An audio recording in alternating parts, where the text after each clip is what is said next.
Je vais procéder à la correction de l'exercice 16 sur les fonctions et, si, ou.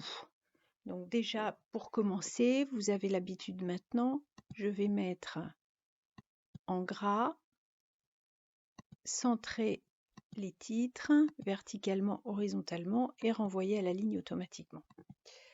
Alors, tout d'abord, la condition 1 que j'ai indiquée ici en verte, que nous allons remplir là.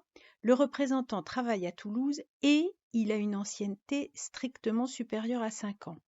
Je vais insérer une fonction « et » puisqu'il faut deux choses à la fois pour que cette condition soit vérifiée. J'appuie sur OK et je donne les deux conditions. Alors, premièrement, le représentant travaille à Toulouse. Pour Dupont, où est-ce que je vois si le représentant travaille à Toulouse ou ailleurs? Dans la case B2. Et pour qu'il travaille à Toulouse, il faut que le contenu de cette case contienne le mot Toulouse. Donc, c'est un mot français, je le mets entre guillemets. Et donc, si B2 égale Toulouse, en l'occurrence c'est vrai, à ce moment-là, une partie de la condition 1 est vérifiée. Il faut également qu'il ait une ancienneté supérieure strictement à 5 ans. L'ancienneté, alors quand j'ai cliqué sur la deuxième ligne, j'ai donné la deuxième chose impérative qui doit être vérifiée. L'ancienneté se trouve dans la case C2 et dans cette case, il faut qu'on ait un chiffre qui soit supérieur à 5. Donc j'écris supérieur à 5. Il se trouve que comme les deux conditions sont vérifiées, bien la condition 1 elle-même sera vérifiée. Une fois que j'ai terminé mes conditions, donc quand j'ai inscrit la deuxième, il m'en a proposé une troisième, mais là je ne vais pas utiliser la troisième. J'appuie sur OK et comme les deux conditions sont vérifiées ici, pour la condition 1, la réponse pour Dupont est vraie. Lorsque je copie, il voit bien ici, l'ancienneté n'est pas strictement supérieure à 5 ans puisqu'elle est égale à 5, voilà pourquoi c'est faux. Et là, le représentant travaille à Bordeaux, voilà pourquoi c'est faux.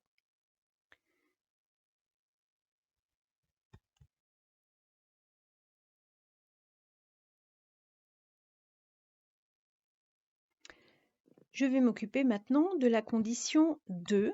Donc je commence toujours par le premier représentant. On veut que le chiffre d'affaires soit supérieur ou égal à 100 000 et que l'ancienneté soit supérieure ou égale à 6 ans. Si on veut une chose et une autre, on va donc chercher une fonction « et » que je trouve ici dans le chapitre des fonctions logiques.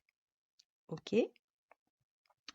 Alors, j'inscris ma première condition. Première condition, le chiffre d'affaires qu'a réalisé le vendeur doit être supérieur ou égal, j'écris donc supérieur égal, à 100 000. En l'occurrence, c'est vrai, je vois bien qu'il a réalisé 135 000 euros. Et deuxième chose, l'ancienneté.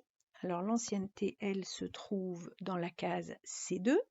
Donc C2 doit être supérieur ou égal, j'écris supérieur et ensuite égal, à 5 ans, je crois, non, 6 ans. Donc 6 ans, j'écris 6.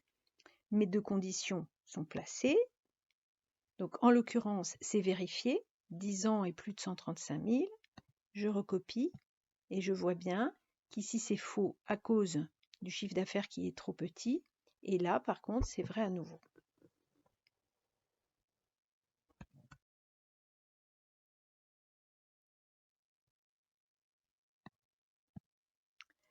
Maintenant, nous allons nous occuper de la condition générale.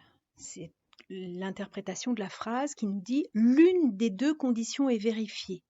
Ça veut dire quoi? Ça veut dire que la condition 1 est vérifiée, ou bien la condition 2 est vérifiée, mais c'est un « ou » non exclusif. C'est pas comme fromage ou dessert, on choisit l'un ou l'autre. Là, c'est l'un, l'autre ou les deux.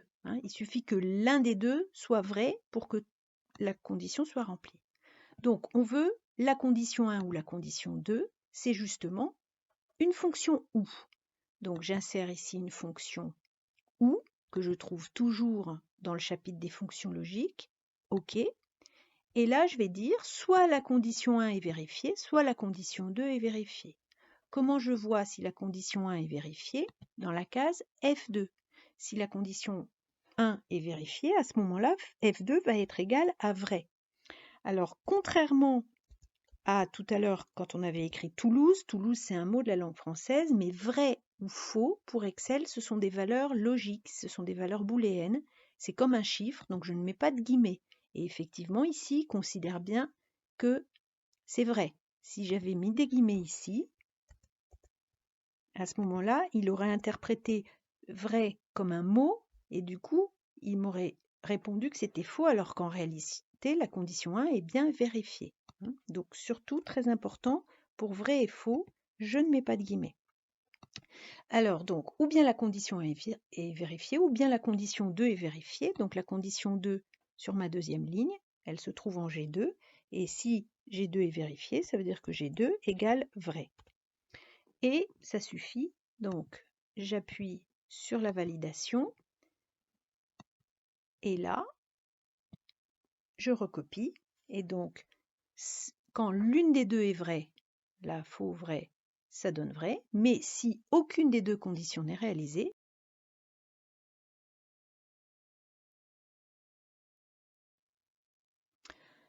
alors dans l'énoncé, il nous est dit que si l'une ou l'autre des conditions est réalisée, c'est-à-dire si la 1 ou la 2 est vraie, l'intéressement sera de 10% du chiffre d'affaires, sinon il ne sera que de 5%. Donc il y a deux résultats possibles, on est donc en présence d'une fonction si. Alors on la trouve toujours dans les fonctions logiques, et vous savez que là, les deux choix possibles, donc je vais commencer par remplir les deux dernières cases, les deux choix possibles, c'est soit 10%, soit 5%. Qu'est-ce qu'il faut pour que ce soit 10%?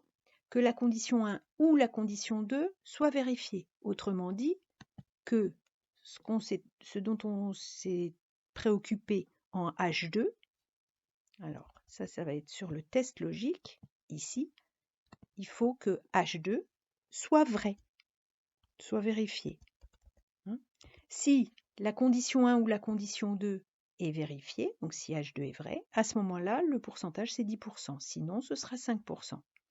J'appuie sur OK. J'ai donc mes formats à modifier. Je vais dans Nombre et je choisis le petit pourcentage, voilà. Et donc maintenant, pour calculer l'intéressement en E, eh bien c'est tout simplement le chiffre d'affaires multiplié par le pourcentage d'intéressement. Et je vais mettre évidemment tout ça en format euro, donc ainsi que le chiffre d'affaires.